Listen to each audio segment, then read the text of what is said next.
Et si on rendait visite au vent? Ce vent qui n'est pas mesquin, il est simplement malin. Simplement, il s'accorde le droit d'exister quand il le sent, de se replier quand il estime qu'il n'a plus rien à faire. Bref, il est très sain d'esprit, ce compagnon. Ce compagnon que nous rencontrons dehors, parfois à l'intérieur, quand nos chambres ne sont pas chauffées. Je le soupçonne parfois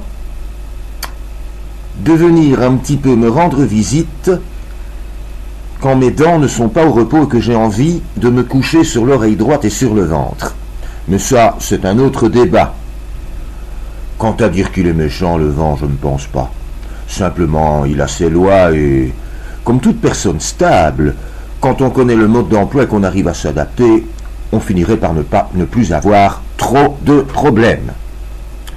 Georges Brassens lui avait consacré une chanson il y a pas mal d'années qui s'intitulait et qui s'intitule toujours « Le vent ».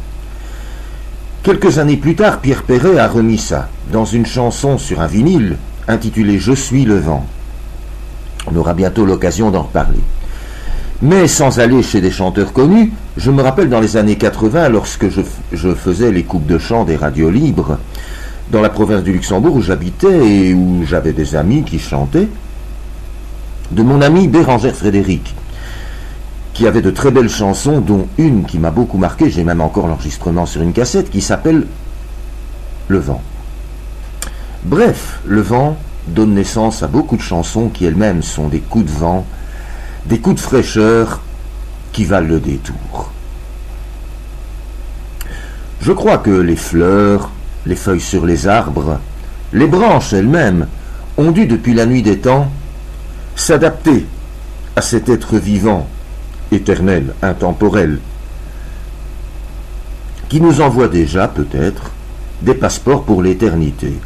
Oh, mais dans l'absolu, comme nous sommes quand même un tout petit peu gâtés. Ah, une belle journée s'annonce. Le vent ne me dira pas le contraire. Bien sûr que non. Ah, 3 petits points de suspension.